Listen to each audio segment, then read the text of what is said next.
कौन थे महाभारत के 10 सबसे बड़े योद्धा? महाभारत के युद्ध को इतिहास में सबसे खतरनाक और बड़ा महायुद्ध माना जाता है। बताया जाता है कि महज 18 दिन के युद्ध में करोड़ों योद्धा मारे गए थे। महाभारत के युद्ध में पूरे ब्रह्मांड के योद्धा शामिल हुए थे।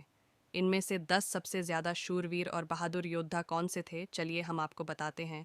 भगवान श्री कृष्ण ने युद्ध में हथियार नहीं उठाने की कसम ली थी। वे केवल अर्जुन के रथ के सारथी के तौर पर शामिल हुए थे।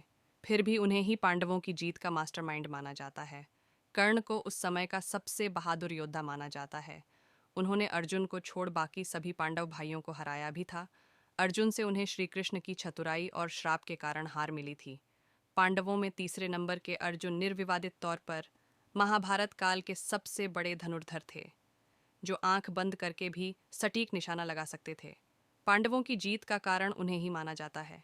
भीष्म पितामह कौरवों पांडवों के रिश्ते में दादा थे। बेहद वीर भीष्म को अर्जुन भी तभी हरा सके थे जब उन्होंने ट्रांसजेंडर शिखंडी की आड़ ली, जिसे देखकर भीष्म ने अपने धनुष बाण रख दिए थे। पांडवों में दूसरे नंबर के भाई भीम में 10,000 हाथियों के बराबर ताकत मानी जाती थी। गदा युद्ध में महारथी भीम ने ही दुर्योधन समेत सभी कौरव भाइयों का वध किया था। गुरु द्रोणाचार्य ने कौरवों पांडवों को शस्त्र चलाने सिखाए थे। उनकी वीरता से देवता भी घबराते थे। भीष्म पितामह के शरशैया पर जाने के बाद उन्हें ही कौरव सेना का सेनापति बनाया गया था। भीमपुत्र घटोत्कच अपनी मां हिडिंबा के कारण आधे इंसान और आधे मायावी राक्षस थे। घटोत्कच इतने वीर और शक्तिशाली थे कि कर्ण को उनका वध करने के लिए अमोघ शक्ति चलानी पड़ी थी।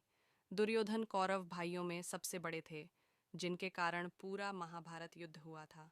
दुर्योधन दुष्ट स्वभाव के थे, लेकिन गदा युद्ध में वे अपने समय के सबसे बड़े योद्धा थे।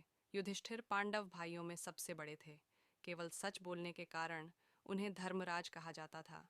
बेहद बुद्धिमान युधिष्ठिर भी बेहतरीन धनुर्धर और नेतृत्व करता थे। अर्जुन पुत्र अभिमन्यु को महाभारत का सबसे वीर योद्धा माना जाता है। कौरवों के चक्रव्यूह में अकेले घुसकर एक साथ 7 महारथियों का सामना करने वाले अभिमन्यु को धोखे से मारा गया था।